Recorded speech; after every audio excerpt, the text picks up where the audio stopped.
దీపాదాస్ మున్షి గారు వారితో పాటు ఏఐసిసి సెక్రటరీలు చౌదరి గారు, విష్ణు గారు, ఏఐసిసి ప్రతినిధులుగా, పిసిసి ప్రతినిధులుగా సోదరులు మల్లు రవి గారు, సోదరులు సంపత్ గారు, సోదరులు డాక్టర్ సత్యనారాయణ గారు, రోహిత్ రెడ్డి గారు, వీళ్ళందరూ కూడా ఈరోజు మా ఇంటికి రావడం జరిగింది. వారందరూ కూడా అటు ఏఐసి నుంచి ఏఐసిసి నుంచి ఇటు పిసిసి నుంచి మీరు పార్టీలోకి రావాలి, తెలంగాణలో కాంగ్రెస్ పార్టీని బలోపేతం చేయడానికి మాతో కలిసి పనిచేయాలని చెప్పి ఒక ఆహ్వానం నాకు ఇచ్చారు.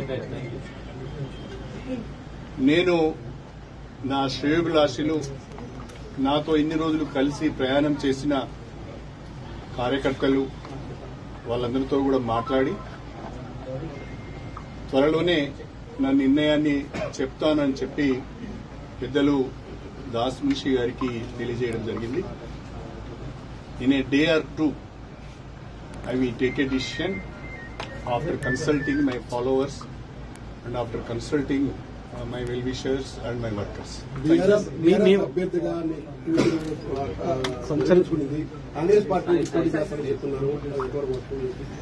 ఇంకా కాంగ్రెస్ పార్టీలోనే చేరలేదు. అప్పుడే కాంగ్రెస్ పార్టీ అభ్యర్థిగా పోటీ చేస్తామని ఎలా చెప్తారు? కాబట్టి yet I have not taken a decision. I have to take a decision first. Then I will think. మీరు మీ క్యాడర్ కి ఏం చెప్తారు సార్? అంటే ఈ నా క్యాడర్ కి నేను మాట్లాడే విషయాలన్నీ మీకు చెప్పను కదా సార్. బీఆర్ఎస్ అన్ని అవకాశాలు ఇచ్చినా ఒక్కొక్కరు చేజారిపోతున్నారు. కేకే విషయంలో కానీ మీ విషయంలో కానీ అంటే ఏం జరుగుతుంది పార్టీలో? For various reasons, party is losing ground.